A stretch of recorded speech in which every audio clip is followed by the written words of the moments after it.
Welcome to the latest episode of 5 on the Floor on the 5 Reasons Sports Network. Thanks for joining us on your favorite podcast app on Apple Podcasts, on Android, Spotify, or the 5 Reasons YouTube channel. Make sure you subscribe to Off the Floor. That's our Discord server. Click on the link right there in the description. You'll bypass the Apple upcharge. You pay the $2.99 a month. You can cancel at any time. We have 10 channels there. We've got stage shows. We've got host updates. But the biggest thing that we have that you want now, transaction channel, draft channel. Those are the two that you're going to want to be on, and you get access to that and everything else for like less than a mocha. So check it out. The Heat place for information, consternation, and, well, not any lately, but celebration. Check out Off the Floor. Prize Picks, use the code 5, FIVE. Put down $5. You get $50 to play right away. You can play on the NBA, but also the NHL, MLB, golf, tennis, soccer. It's all there. PrizePicks.com. You can pair players from different sports, up to 6 players together, and it is legal in the state of Florida. So use the code FIVE. That's 5. PrizePicks.com. And now, today's episode.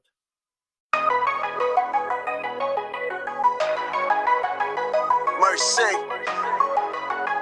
luxurious, Heat Nation,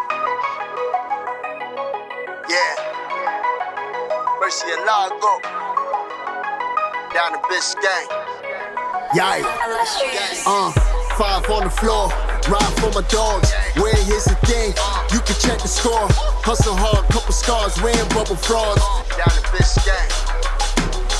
Kept the flow playing, got it all band. Y'all seen the block, stop with one hand. And Pat, we trust, Inspire have the guts. We're here to bring the heat, y'all can hang it up. Welcome to 5 on the Floor, a daily insider show on the Miami Heat and the NBA, featuring Ethan Skolnick, Greg Sylvander, Alex Toledo, Brady Hawk, and others from the 5 Reasons Sports Network. Also, make sure to subscribe to Off the Floor for the most heat anywhere.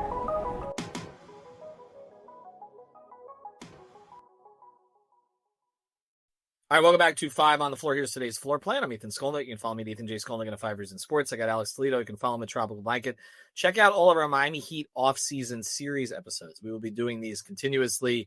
The episode on Kevin Durant, the episode on whether or not the Heat are going to engage there again for like 3 millionth time, the episode on Tyler Hero and whether you look to move him if you don't plan to extend him. I'm trying to get ahead of this stuff this time, guys. Also, an episode on John Morant. We appreciate the guests that joined us, including our guy Mike Wallace, used to cover the Heat down here, joined myself and Eternal. DeMichael joined us as well. It's really a good episode. We don't just get into whether or not the Heat would go after Morant, but whether Memphis would actually trade him, and some interesting thoughts on that. But also, Wallace is terrific just on league stuff and kind of what you do as far as it comes to extensions and that the league needs to make some changes. And that actually plays into today's episode a little bit because we are waiting for Jimmy Butler to start his second round series against the Minnesota Timberwolves, another of the franchises that he left in some disarray. And this is not to go back to revisit everything that happened this season with the missed flights and the walking out of practice and the suspensions and all that. What we're going to talk about is, now that we see where Jimmy is in the second round, does it change our perspective in any way on what the Heat should have done with him going forward? So that's what we're going to discuss today. And as we do that, I'm going to provide some information that's, and then there's also some numbers. The first thing is the Golden State Warriors seem very happy with Jimmy Butler. Let's start there. They're in the honeymoon phase. Okay. They are on the cruise. Okay. They're bringing by the baked Alaska. Everybody's excited. Okay. About what Jimmy Butler has accomplished there. Joe Lacob, the owner, who's the one who really pushed for the trade, ecstatic. They're in the second round. This was a team that was listless before he came in. They needed to give Steph and Draymond a chance. It seems to have worked out. Jimmy Butler also happy. He's saying all the same things that he said when he got to Philadelphia, when he got to Miami, about how he's allowed to be me. They let me be me and all the rest of this. And it's just a whole bunch of comments, which we don't have to go through specifics of them. You know them. This is the Jimmy Honeymoon period. Playing the hits. Everything is great where he is. Everything is great where he is. And everything kind of sucked where he wasn't. He hasn't said that specifically, but it's implied. And so it's all the same stuff about how they fit an offense to him and all the rest of this. Okay, and we've heard it, all right? So, again, no reason to really belabor it. We'll see if it lasts, okay? We'll see if it lasts. He's got 2 more years left after this, and it hasn't typically lasted that long in previous places. Okay, beyond that, the numbers, okay? So I'm going to give the numbers here, Alex, and then we'll put this all on the plate, and then we'll discuss it. if you want to look at what player Jimmy Butler has been since he got to Golden State, he's been about the same player that he was for Miami this season. Okay, just statistically. So if you go through if you go through the raw numbers, that's one way to look at it. But if you even go through the per 36 numbers, so in 25 games with Miami this year, where we know he was not giving his all in some of those games, he averaged 20 points per game. 20 points per 36 minutes. In Golden State, in 30 games in the regular season, he averaged 20 points per 36 minutes, 19.8. Okay. 6.2 rebounds per 36 minutes in Miami, 6.1 in Golden State, 5.6 assists per 36 minutes in Miami, 6.5 in Golden State. The steals are up slightly. The blocks are down slightly. The turnovers are the same. And this is interesting. The shooting percentage, the raw shooting percentage in Miami, 54. In Golden State, 47.6. The shot attempts per 36 minutes in Miami, 12.4. In Golden State, 12.3. He essentially, statistically, in the regular season, with essentially the same sample size, but with him happier in Golden State than he was in Miami, has been the same player, but less efficient. That's what the stats say. Okay, so all the celebration that's coming from the national media now, he has looked in Golden State like he looked in Miami, except he has found his joy. Now, in the playoffs, this series against Houston, which is, I want to acknowledge, one of the better defenses in the league, okay? Jimmy averaged, and this is the raw number, 18.3 points, 6 rebounds, a little under 5 assists on 47% shooting. I'm going to repeat it. 18.3 points, 6 rebounds, 4.6 assists, 1.3 steals on 47% shooting. That includes not shooting very well from 3. He did get to the line a ton. 44 attempts in 6 games. He made 84% of those shots. But basically, the same player that he's been since he got to Golden State. Now, did he contribute to them winning that series against Houston? And I picked them to beat Houston, by the way, and for the exact reason that they did. Just more experience. Like Houston in that last game did not look like they knew where to go with the ball. They could not score. They went through very long droughts. I don't know how much Jimmy had to do with that, but he did make some plays in the fourth quarter of that game. He did. There was a steal. There was a dunk. There were big play Jimmy-like games down the stretch of that game, to be fair. But the guy who finished that game was Steph Curry. And so I just want to put all of that into context, Alex, as we go, because there is this celebration of Jimmy. And I'm saying, okay, this is basically what he's been, but reduced over the past couple of years. And he's not like scoring 35. He's not playoff Jimmy right now. He's just a smart basketball player who's helped them win while playing next to, and this is the one tweet I do want to mention. One of our fine followers from 5 Reasons Sports Twitter, follow us, got about 80,000 there. One of our fine followers said that Pat failed to get Jimmy anybody like Steph Curry. To which I say, every team in the league but the Golden State Warriors has failed to get anybody but Steph Curry. Now, we may disagree, talk about Dame and all that, but I mean, saying getting the greatest offensive engine, arguably of all time, no, Pat didn't get him that. Your thoughts just on the numbers? Honestly, not too surprising. I'm not gonna lie to you, and I get it. Like, what you're saying is he's giving you the same production that Heat fans were kind of frustrated with even before he, all that stuff got ugly and it looked like he wasn't really trying on the court. Essentially everything that 2024, because January 1st was that first game, so it's very convenient here when talking about timeline. So everything, 2024 Jimmy of this season, I think it's kind of around the same level of production.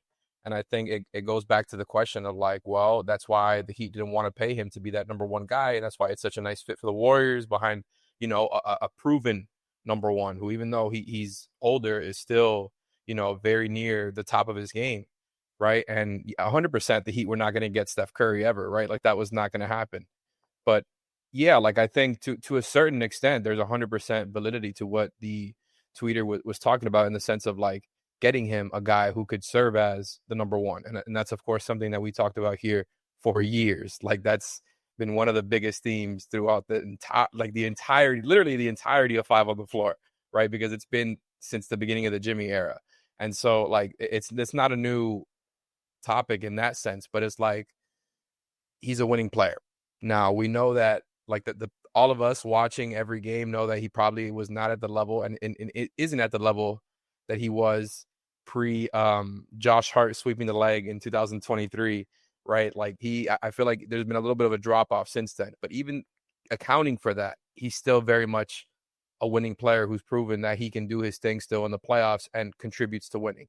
Now, of course, you can argue about whether he's a 1 or a 2 and all that, and I get that, but at the end of the day, he gets to the free throw line, he gets to the paint, he plays defense. Even if there's been a little bit of a drop off, he makes huge defensive plays, and I just think in general he's somebody that you want on your side, given his resume in the playoffs. Somebody who was never expected to lead a team to a finals as a number 1, did it twice, right? As a 5 seed and as an 8 seed, like of course you want that guy as your number 2 behind Steph Curry. The Heat didn't have a number 1, and I think like they kind of gave up on the whole thing. Like there was a certain point where we don't have to rehash the whole thing, but it's like when I say gave up, I know the Heat didn't literally just want it to end that way, and that was like what they chose. But they essentially, like, because of what they had done in the past, were sort of strapped on what they could do, and because of them being able to not get that guy, it directly led to him being moved to almost a perfect destination for him. But when you look at it, like, they needed somebody else to relieve Steph, and like the lineups with Jimmy, no Steph during the regular season were fantastic. And so far, when I just look at some of the on-off stuff during the playoffs, it's actually gone the other way. Like they're getting outscored by a lot when Steph is off the floor with Jimmy on. Now, of course, that's one series against a really tough Rockets team, but they're going to go up against even tougher teams now going forward. So that'll be interesting to monitor. Either way, when Steph and Jimmy are on the floor, even though they were getting outscored in the playoffs, like that was something that dominated in the regular season. Like that's one of those things where it gets you from maybe like a play-in team, which is kind of what the Warriors were before and could have been easily like a bottom tier play-in team, to one that avoided it just because of the stability that Jimmy brought them. And now in the playoffs is somebody that, can make the right plays. So I think like maybe it's not as much of a home run as it seemed, despite their like elite win percentage since they've, gotten Jimmy, because of like the stuff that I'm talking about where like Jimmy knows Steph. And that was supposed to be like one of the big reasons that it was going to help them. They could easily lose here in the second round. That's not out of the question by any means. But as of right now, absolutely, he's been a super helpful player. Yeah, no doubt about that. But you made a good point there that gets lost sometimes. They sent him to the perfect situation. So for some of the criticism of the Heat front office here, and I know their options were limited in part because Jimmy's camp made it clear he wouldn't go certain places, and also no trade clauses and all that kind of stuff. They did right by Jimmy ultimately. They sent him to like the perfect. I mean, when you and I did that first podcast before everything even blew up, you and I did it on December 6th. Okay, Golden State was the first place we mentioned. It was like, okay, Steph and Draymond need someone like Jimmy Butler, and they're going to do right by Steph. And the reality is, the Heat did right by Jimmy. They sent him to a place A that he could win right away with, and B that he could make the most money because they ultimately extended him. If there was no extension, there would have been no trade, and he ended up getting more from them than he could have gotten from Miami. He got $61 million roughly a year, or a second year of that contract. So he ended up doing quite well for himself. So a little of the bitterness from him, again, it rubs me wrong just in general, but we're not going to get that podcast pre-Shams tweet. Yeah. Was that before the first Shams tweet where he talked about? It was before Phoenix visited, and all of a sudden Jimmy got in his head that he could go to Phoenix and replace Beal. It was literally the day before. You and I did that on December 6th. That's right. Go back and listen. We went through all of the possibilities, and Golden State was the one that we said, and for all of these reasons, because of their timeline, and Miami was not on that timeline. On the other side of this, I want to get into kind of where it goes from here. And I'll give you my thoughts on whether or not the Heat made the right decision in light of all of this.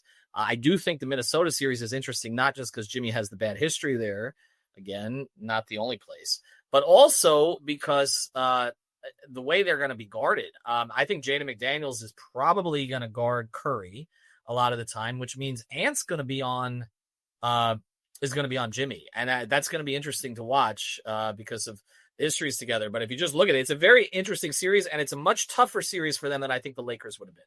I don't think the Lakers had the defenders to make things difficult on Golden State the way that Minnesota could, so even though they were the more high-profile team. All right.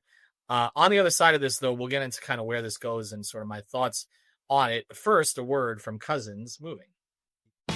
And now it's time for Who's on the Move, sponsored by our friends over at Cousins USA Moving and Storage, family owned and operated since 1996. They can service both residential and commercial moves, whether you're going across town, across the state, across country, and even across the globe. They have a 15,000 square foot private warehouse in Lauderhill, Broward County. The number one priority for Cousins Moving is transparency and being honest with their customers. They have a very low turnover, with most of their movers working for them for over 10 years. So find them online at Cousins Moving on Instagram, Facebook, and Twitter, or visit the website at www.cousinsusa.com/5RSN. They've got an exclusive offer through 5RSN.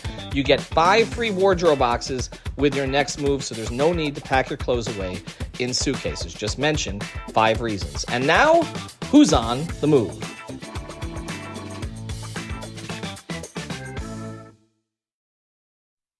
Well, as you mentioned, the Warriors are on the move to play the Warriors. So the Warriors on the move to play the Wolves. We'll see how that plays out and how that series goes. I do want to get into sort of my thoughts on this.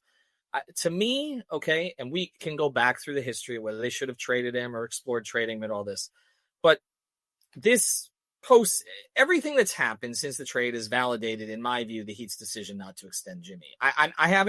I'm not coming off of it. And I understand that it was just the one more year and all that, but it's more about them than it is about Jimmy. They were not in position to contend for anything with Jimmy Butler. Did you do that on purpose? The way that they were constituted. What? Hold on. Did you just do the "it's not you, it's me" like for the Heat there? Is that what?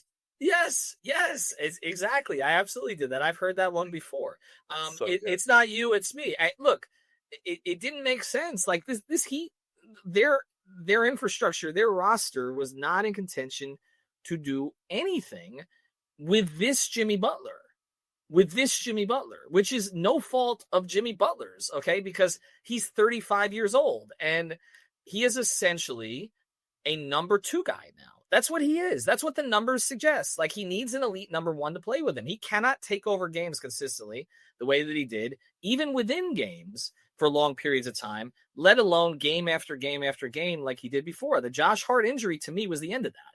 Like, that was where we saw it. And now he's a very good player who gives you 18, 6, and 5 on pretty good efficiency that's made better by his ability to get to the line. He has a high basketball IQ. He makes the right play. That is not a $60 million a year player. I'm sorry. That is, even in the NBA's current economy, a $35 million a year player, which is maybe 40, which is about where I saw him coming in. And that's if he played frequently, which the Heat could not count on him doing, particularly after he got the contract. And I'm curious to see what he looks like over the next 2 years once he gets the contract. But he would be bucking all odds if he was to increase his production over the next 2 years, because the only damn guy in the league, okay, and in league history who's ever done that, okay, who has continued to stay at, 27, 7, and 6, or whatever it is, over the course of his career, is LeBron freaking James. And Jimmy is great, but he's not that.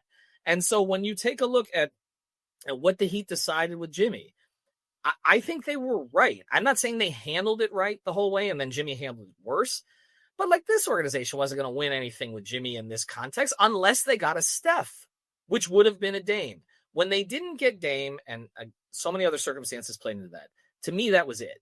That was it. And not only that, but once Dame was traded to Milwaukee, which they're paying for all that now, and they send Drew to Boston.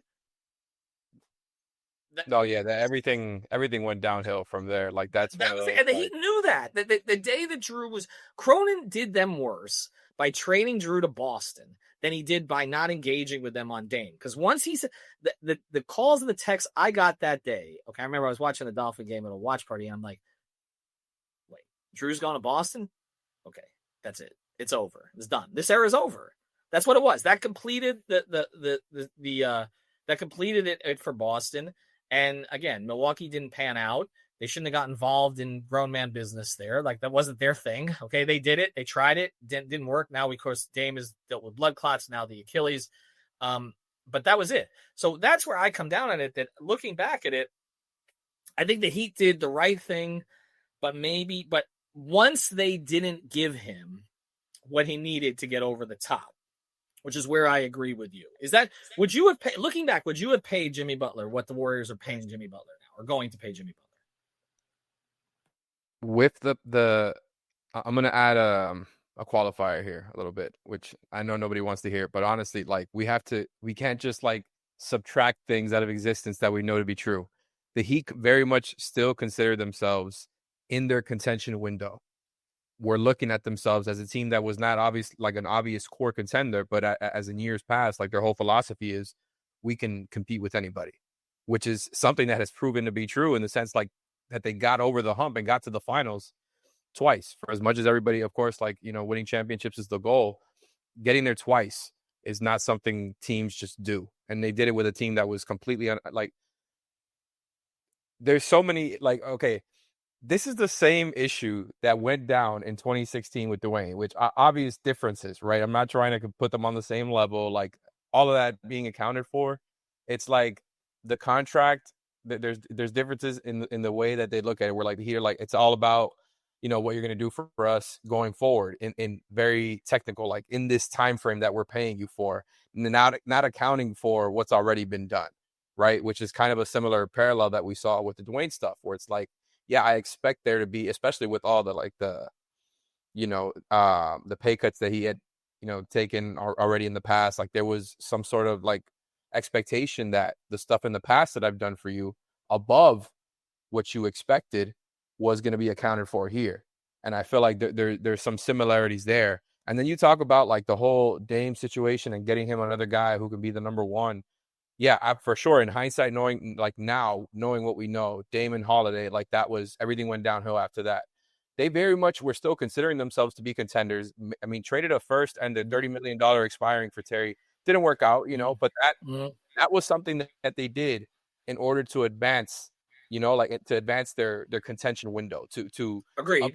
Your team. And I'm not just because they were irrational, because Alex, because as just as they were this time around, like Spo said, it's that irrational confidence that this organization has to always kind of push forward, which sometimes is good and sometimes is bad.